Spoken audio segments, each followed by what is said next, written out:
নমস্কার। খবর পড়ছি রসিক মামু খোঁচা টিভি থেকে গামছা পড়ে। আজকের বিশেষ খবর।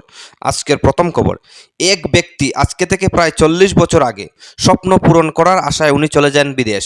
বিদেশে যাওয়ার পরে কোনো একটি দালালের পাকে পড়ে ওনার জেল হয়ে যায়, 40 বছরের জেল হয়ে যায়।